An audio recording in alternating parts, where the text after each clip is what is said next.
Hi అండి, ఎలా ఉన్నారు అందరూ? నవరాత్రి స్పెషల్ వీడియోస్ లో భాగంగా ఇవాళ లక్ష్మీదేవికి ప్రసాదంగా నివేదించే రవ్వ కేసరిని ఎలా చేసుకోవాలో చూసేద్దాం. దీనికి పక్కా కొలతలు తెలిస్తే గనక చాలా సింపుల్ గా ప్రిపేర్ చేసుకునే రెసిపీ అండి. సో ఒకసారి ఈ ప్రాసెస్ లో ట్రై చేసి చూడండి.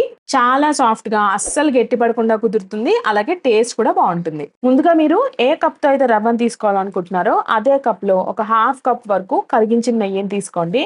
అండ్ అందులోకి 2 to 3 టేబుల్ స్పూన్స్ ఆయిల్ ని వేసుకోండి.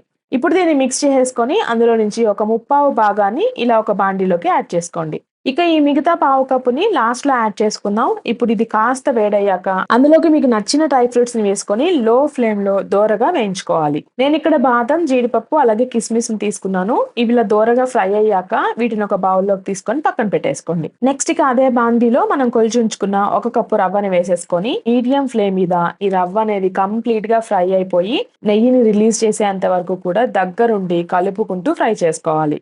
ఇలా కలుపుకుంటూనే ఒక బౌల్లో ఒక కప్పు రవ్వకి 4 కప్పుల వాటర్ ని యాడ్ చేసుకొని దాన్ని వేరొక బర్నర్ మీద పెట్టుకొని బాయిల్ చేసుకోవాలి. ఇవి బాయిల్ అయ్యేలోపు రవ్వని ఇలా కలుపుకుంటూ ఇక్కడ నేను చూపిస్తున్న విధంగా రవ్వ అంతా కూడా కలర్ చేంజ్ అయిపోయి మంచి అరోమా రిలీజ్ అవుతుందండి. ఇప్పుడు మంటని లో ఫ్లేమ్ లో అడ్జస్ట్ చేసి బాయిల్ చేసుకున్న వాటర్ ని కొంచెం కొంచెంగా ఇందులోకి యాడ్ చేస్తూ కలుపుకుంటూ ఎక్కడా కూడా ఉండలనేవి ఫామ్ అవ్వకుండా కంప్లీట్ గా చక్కగా మిక్స్ చేసేసుకోవాలి. ఒక 3 to 4 మినిట్స్ తర్వాత రవ్వ అంతా ఇలా వాటర్ ని అబ్జర్వ్ చేసుకొని కాస్త దగ్గర పడుతుంది.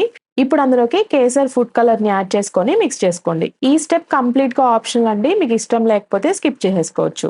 ఇలా అంతా మిక్స్ చేసేసుకున్నాక అందులోకి 1.5 కప్ దాకా షుగర్ ని యాడ్ చేసుకోండి. మీరు కాస్త స్వీట్ ఎక్కువ తినే వాళ్ళైతే 2 కప్స్ వరకు యాడ్ చేసుకోవచ్చు. లేదు కాస్త తక్కువ తినే వాళ్ళైతే 1.25 కప్ యాడ్ చేసుకుంటే సరిపోతుంది. షుగర్ ని యాడ్ చేసుకొని కలుపుకునేటప్పుడు ఇది మళ్ళీ కూడా కాస్త పల్చగా అవుతుందండి, మరేం పర్వాలేదు. ఒక 2-3 మినిట్స్ అలానే కలుపుకుంటూ కుక్ చేసుకున్నారంటే దగ్గర పడిపోతుంది. ఈ స్టేజ్ లోనే ఒక టేబుల్ స్పూన్ యాలకల పొడిని వేసేసేయండి. ఇప్పుడు యాలకల పొడిని వేసి రవ్వతో పాటు కుక్ చేసుకోవడం వల్ల ఆ ఫ్లేవర్ అంతా కూడా రవ్వకి పట్టి తినేటప్పుడు చాలా టేస్టీగా ఉంటుంది. ఇందాక చెప్పినట్టుగా ఒక 3-4 మినిట్స్ పాటు దీన్ని మీడియం ఫ్లేమ్ లో పెట్టి ఇలా కలుపుకుంటూ కుక్ చేసుకున్నారంటే ఇలా దగ్గర పడిపోతుందండి. ఇప్పుడు అందులోకి మనం ముందుగా ఒక పావు కప్పు నెయ్యిని పక్కన పెట్టుకున్నాం కదా, ఆ నెయ్యిని అలాగే వేయించుకున్న డ్రై ఫ్రూట్స్ ని కూడా వేసేసుకొని అంతా చక్కగా మిక్స్ చేసేసుకుంటే ఎంతో టేస్టీ అయిన రవ్వ కేసరి రెడీ అయిపోతుంది. ఇక స్టవ్ ఆఫ్ చేసేసుకొని అమ్మవారికి నైవేద్యం కింద పెట్టేసుకోవచ్చు.